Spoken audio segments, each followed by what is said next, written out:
alaykum, hurmatli FM Uch talabalari va institutlar. Bugun biz jamoamiz bilan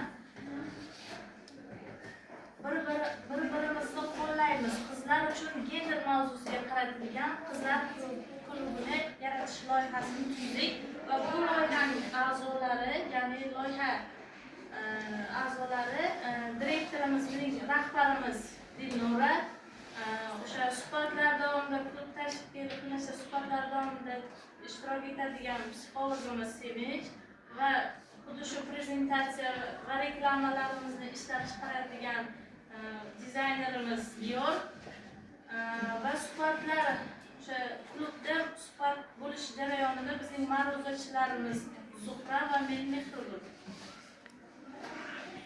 Assalomu alaykum hammaga tanishlarlarim. Men dizayner Sofiya bo'laman.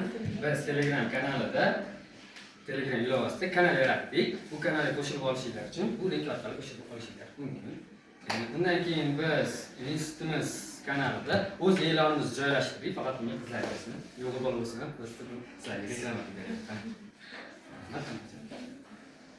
Assalomu alaykum hammaga. Men shu loyihamizning psixologi rahbari va Sevinch bo'laman. E'lon tarqatib bo'lgandan keyin darslarimiz belgilangan vaqtda bo'ladi. Uchrashuv vaqtlari, ya'ni darslarimiz bir oyda bir marta o'tiladi. Birinchi uchrashuvimizda biz o'sha loyihamizda kelgan a'zolar bilan suhbatlar o'tkazamiz. Bu suhbatlarni ma'ruzachilarimiz va oliy ma'lumotli psixologlarimiz olib o'tishadi va ular bilan erkin suhbat o'tkazishadi va o'sha suhbatlarni fikr va mulohaza yuritishadi.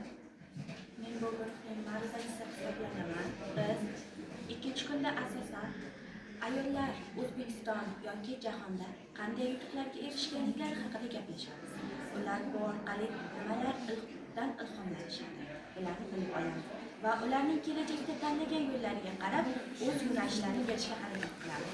Uchinchi kunda esa biz jamiyatda kiyinish odobi, madaniyati haqida gaplashib o'tamiz. Oddiygina qora yubkani oladigan bo'lsak, uni biz necha xil uslubda kiyishimiz mumkin yoki sharfni necha xil uslubda o'rashimiz mumkin. Bizning darslarimiz shu sayinda davom etadi. Bizning loyihamizdan kutilayotgan natijalar yosh ayollar o'zini fikrini erkin bildirish, bir-biriga yordam berishni o'rganish, qizlar o'zini qadrlash, o'ziga bo'lgan ishonchni oshirish, qizlar orasida bir-biriga ishonch va birdamlikni kuchaytirish bu bizning loyihamizdan kutilayotgan natijalar hisoblanadi. Bizning asosiy maqsadimiz qizlar o'rtasida o'zaro ishonch, hurmat, psixologik yordam madaniyatini mustahkamlash hamda ayollar birdamligini kuchaytirish bu bizning asosiy maqsadimiz hisoblanadi. Bu hali tugagani, bu faqat bizning hozirda reklamamiz. Bu yerda odamlarni qanday jalb qilamiz, odamlarni to'playmiz, ishtaligi borligi uchun biz kanalimizda va alohida bu uchun bot yaratiladi. Bu botda odamlar sonini tekshirib olamiz va bizga qancha odam kelishi va qaysi kunlarda biz sizlar bilan gaplashishimizni e'lon qilamiz. Va birinchi, ikkinchi darsdan so'ng o'zimiz ularga ixtiyoriy mavzular bo'yicha nima tashlaymiz, so'rovnoma, shu so'rovnoma orqali keyingi 3-4 darslarimiz shu so'rovnoma orqali aniqlab boriladi.